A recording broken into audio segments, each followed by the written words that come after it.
लंबे समय से जिस तरह से लोगों को उम्मीद थी कि डीडीसी चुनाव के बाद कहीं ना कहीं डेवलपमेंट होगी, परंतु जो सत्ता में आए वही प्रदर्शन करते हुए नजर आ रहे हैं। जिस तरह से कल भी आप कन्वेंशन सेंटर में रोष दिखाते हुए प्रकट कर रहे थे और आज फिर से एक बार आ चुके हैं, तो क्या लगता है कि सरकार आपकी जो मांगे है वो पूरी करेगी या नहीं? देखिए, हमारा मकसद कल यहाँ नहीं आना था, हमें बुलाया गया था, वरना ज़रूरत आने की नहीं थी। प्रोटोकॉल इन लोगों ने इलेक्शन से पहले बता के रखा था। उसके बाद महराज ने इलेक्शन लड़ा, उसके बाद डीडीसी कैंडिडेटों ने इलेक्शन लड़ा है और उसके बाद लोगों ने जो है दिल खोल कर वोट दिए हैं। वो घरों से बाहर निकले हैं। पहली बार जम्मू कश्मीर के अंदर इतने मतदान हुआ है, इतना परसेंटेज जो है वोट का हुआ है।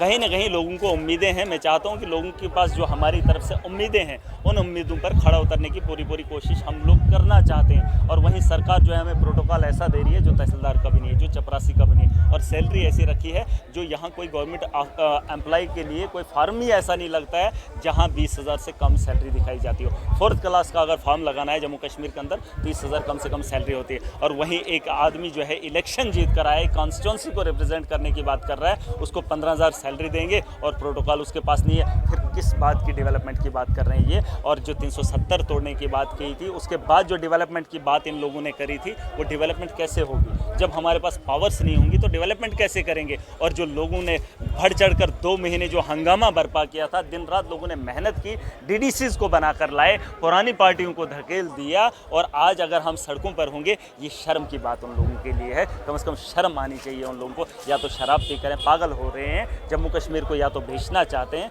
या तो पूरे हिंदुस्तान को बेचने की बात कर रहे हैं। मैं चाहता हूँ महराज मलिक, मैं एक वाहिद अकेला यहाँ से आम आदमी पार्टी का हूँ, जम्मू कश्मीर से। हम करप्शन को ख़त्म हुए देखना चाहते हैं। हमने लोगों के साथ वादे किए हैं। जिस तरीके से दिल्ली के अंदर एक एमएलए की तनख्वाह जो है 3 लाख प्लस है या 3 लाख से कम है, लेकिन वहाँ इसलिए उन लोगों को तनख्वाहें दी गई है ताकि वो करप्शन न करें। और यहाँ आपने देखा होगा 10 साल पहले जो एमएलएज हुआ करते थे, उनकी 10-15 हज़ार सैलरी होती थी और उनकी करोड़ों की प्रॉपर्टियाँ यहाँ पर हैं। ये चाहते हैं हमें भी तनख्वाह दें और हम गरीब आवाम का पैसा लूटते रहेंगे। हम वो काम करने वाले नहीं हैं। हम करप्शन को ख़त्म करने चाहते हैं। हमें पावर्स दी जाएँ जो बताई गई है इलेक्शन से पहले, और हमें सैलरी होनी चाहिए क्योंकि हमें लोगों के पास जाना है। और ये 1500 ये एक मजाक है, जहाँ 100 रुपये तेल पेट्रोल जो है 100 रुपये लीटर मिल रहा है, और वहीं हमें 1 महीने के लिए ये लोग 1500 जो है वो टीए दे रहे हैं।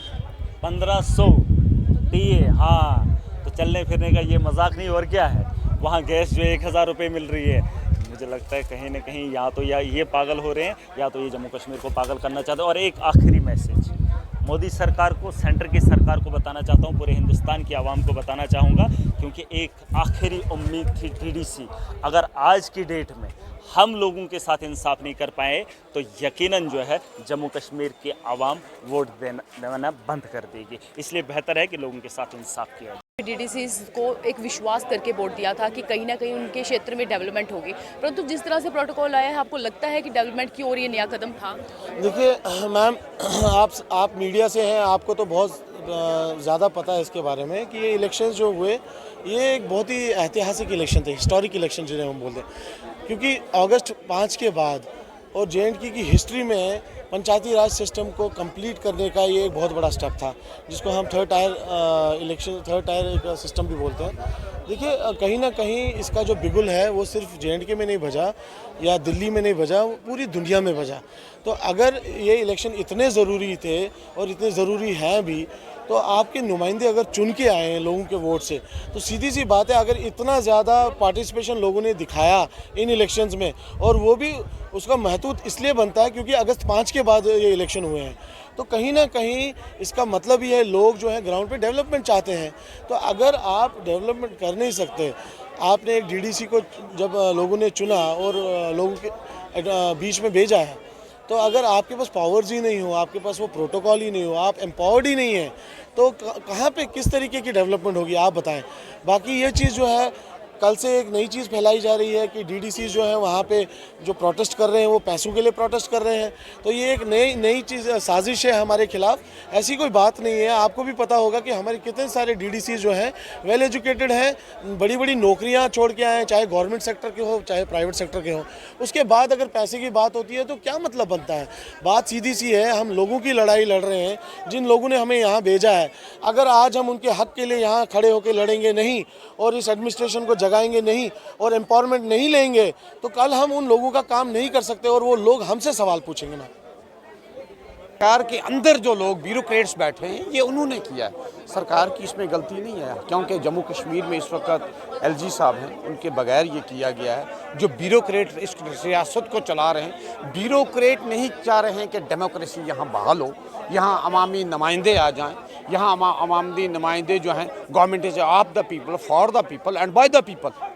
तो ये लोग जो हैं ये लोग नहीं चाह रहे हैं। तो हमारा प्रोटेस्ट इन ब्यूरोक्रेट्स के ख़िलाफ़ है।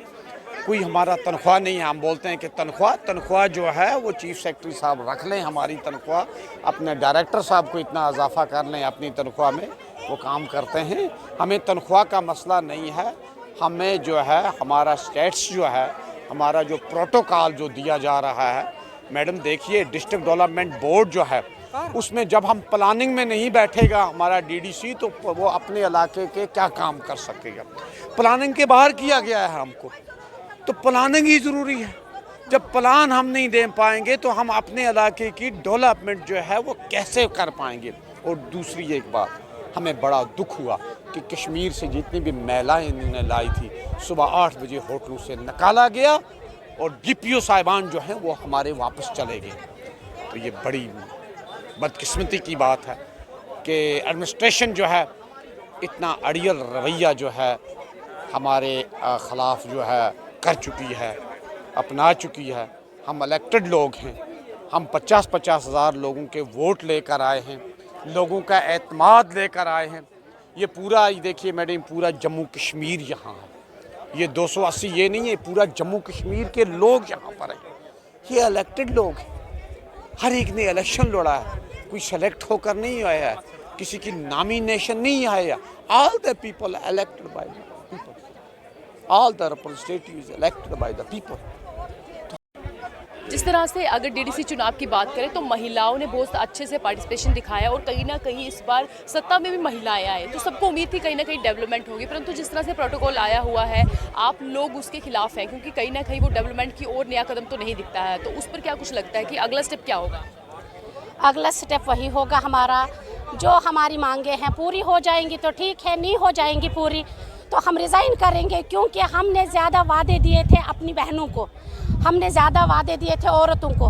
हम उनको बोलते थे आपके लिए हमारे दरवाजे 24 घंटे खुले रहेंगे।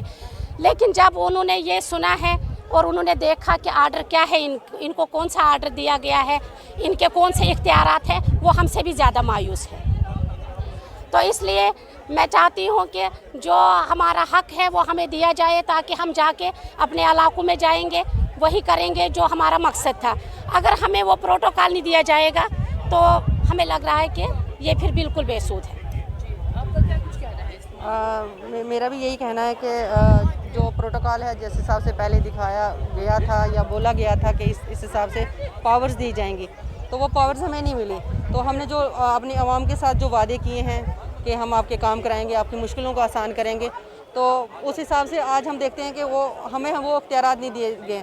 हम यही चाहते हैं कि हमें वो इख्तियारात दिए जाएं कि जिनसे हम अपने अवाम के मुश्किलात को हल कर सकें और उनके काम कर सकें और उनके जो वादे हैं उन पर खरा उतर सकें। शुक्रिया।